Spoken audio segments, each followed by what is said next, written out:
Bismillahirrahmanirrahim. Assalamualaikum warahmatullahi wabarakatuh. Waalaikumsalam warahmatullahi Alhamdulillahirabbil alamin wassalatu wassalamu ala asyrafil anbiya'i wal mursalin wa ala alihi wa ashabihi wa man ihtada bihadihi wastanna bisunnatihi ila yaumiddin. Amma ba'd. Mari para hamba Allah kita awali majelis ilmu ini dengan baca doa talabul ilmi. Bismillahirrahmanirrahim. Rabbi zidni ilma. Allahumma anfa'ni bima 'allamtani wa 'allimni ma yanfa'uni warzuqni ilman yanfa'uni. Amin. Alhamdulillah para hamba Allah sekalian, kita patut dan sangat bersyukur kepada Allah Subhanahu wa taala, di mana Allah Subhanahu wa taala sampai saat ini, detik ini, terus-menerus tidak henti-hentinya untuk memberikan berbagai macam kenikmatan kepada kita. Kenikmatan yang paling utama adalah kenikmatan iman dan Islam.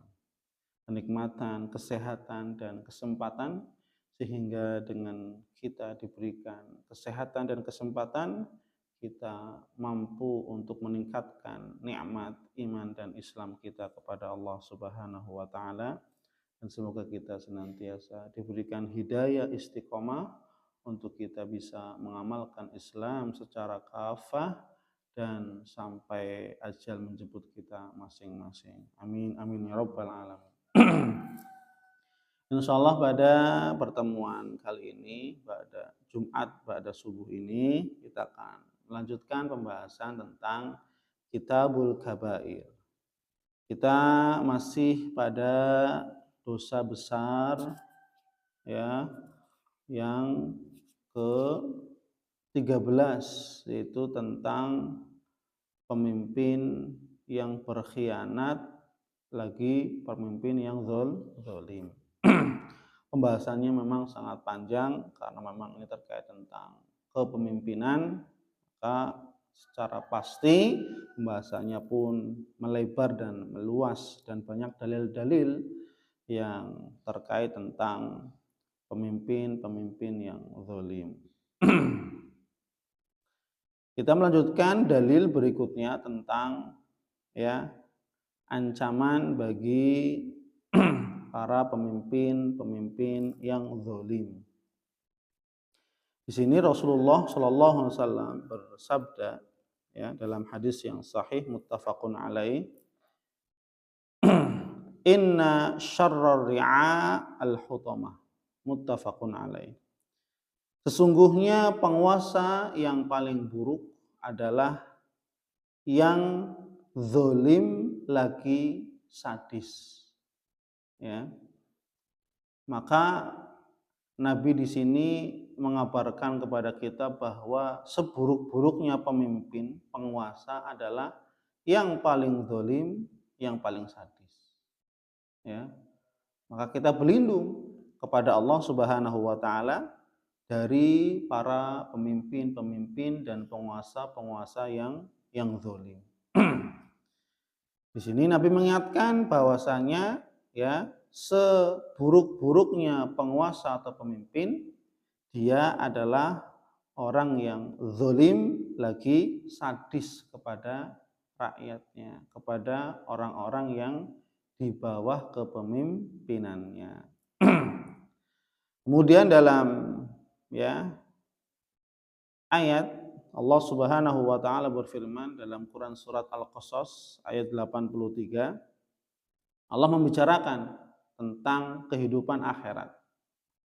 Tilkad darul akhirah naj'aluha lilladzina la yuriduna 'uluwan fil ardi wala fasada wal 'aqibatu lil muttaqin. Negeri akhirat itu kami jadikan untuk orang-orang yang tidak menyombongkan diri dan tidak berbuat kerusakan di muka bumi. Artinya Allah menjadikan kehidupan akhirat kehidupan yang khusus. Allah menjadikan kehidupan akhirat kehidupan yang spesial. Apa itu kekhususan dan spesialnya? Allah menjadikan negeri akhirat negeri yang aman, sentosa, damai, tidak ada kesombongan, tidak ada kedengkian, tidak ada kedzaliman sedikit pun. Berarti kalau negeri akhirat itu penuh dengan kedamaian, ketenangan, ya, artinya surga maksudnya, itu adalah surga. Negeri yang aman, sentosa, damai, nyaman, tenang, penuh dengan kenikmatan, tidak ada iri dengki, kedzaliman dan seterusnya. Berarti ini menunjukkan bahwasanya negeri dunia yang kita tinggali ini adalah negeri di mana kedzaliman merajalela. Negeri di mana orang-orang menyombongkan dirinya kepada Allah Subhanahu wa taala. Ya. Maka Allah menutup ayat ini wal aqibatu lil muttaqin. Maka ya, kesudahan yang baik atau akhir yang baik bagi mereka orang-orang yang bertakwa kepada Allah Subhanahu wa taala. Artinya bahwasanya kehidupan akhirat, kehidupan yang tidak ada kedzaliman. Kehidupan akhirat maksudnya ada kehidupan surga. Kehidupan surga, kehidupan yang aman, tenang, damai, penuh dengan kenikmatan. Tidak ada iri dengki, tidak ada saling mencaci maki, menghina, tidak ada saling mendolimi, tidak ada kedzaliman. Berarti di dunia tempatnya kedzaliman. Berarti di dunia tempatnya kesengsaraan. Berarti di dunia tempatnya ketidaknyamanan, tidak aman. Ya. Kecuali apa? Masing-masing bertakwa kepada Allah Subhanahu wa taala sewaktu di dunia. Dia bertakwa kepada Allah, menjaga lisannya. Dia bertakwa kepada Allah, menjaga pandangannya. Dia bertakwa kepada Allah, menjaga tangannya untuk tidak berbuat menzalimi saudaranya. Maka seorang pemimpin pun bertakwa kepada Allah Subhanahu wa taala untuk tidak menzalimi rakyatnya. Seorang penguasa pun bertakwa kepada Allah untuk tidak membuat kebijakan-kebijakan yang menyengsarakan rakyat, ya, yang tidak memakmurkan kesejahteraan rakyatnya. Maka ini yang perlu diperhatikan adalah apa? Ketakwaan seorang pemimpin dan juga ketakwaan masyarakat kepada Allah Subhanahu wa taala. Kemudian Nabi Muhammad SAW juga bersabda, mengingatkan kepada orang-orang yang haus dengan kekuasaan. Nabi mengatakan, innakum satahrisuna 'alal imarah wa satakunu nadamah yaumal qiyamah. Rawahul Bukhari. Innakum satahrisuna 'alal imarah. Sesungguhnya kalian ya akan sangat menginginkan kekuasaan. Ya, begitu sungguh-sungguh untuk mencapai kekuasaan. Ya. Wasatakunu nadamah yaumal qiyamah. Dan kalian justru akan menyesal kelak pada hari kiamat. Ya, hadis diriwayatkan oleh Imam Bukhari. Dari hadis ini ya mengabarkan kepada kita bahwasanya orang-orang yang memang dia haus akan kepemimpinan, haus dengan kekuasaan, ya. Kemudian apa? Ketika dia sudah menjabat, ketika dia sudah ya menjadi seorang penguasa, pemimpin, ya. Maka ketika dalam proses kepemimpinannya, ketika dia menjadi seorang pemimpin, tidak mengajak masyarakat untuk semakin cinta kepada Allah, semakin dekat kepada Allah, tidak memberikan hak-hak masyarakatnya, mendolimi, bahkan mendolimi, maka ini akan menjadi penyesalan. Ya, penyesalan kelak di akhirat pada hari kiamat. Kecuali bagi mereka orang yang menjadikan alat kepemimpinannya sebagai sarana untuk mendekatkan diri kepada Allah Subhanahu wa taala. Kenapa kamu jadi pemimpin? Saya ingin rakyat saya sejahtera. Saya ingin memberikan bantuan-bantuan dan seterusnya. Saya ingin agar rakyat saya makmur, adil, sentosa. Artinya apa? Dia menjabat sebagai seorang pemimpin, dijadikan sebagai sarana, alat agar apa? Agar kemakmuran, agar kesejahteraan tersebar di mana-mana, maka ini bisa jadi akan mendatangkan maslahat, akan mendatangkan manfaat untuk dirinya sebagai seorang pemimpin di dunia dan akhirat.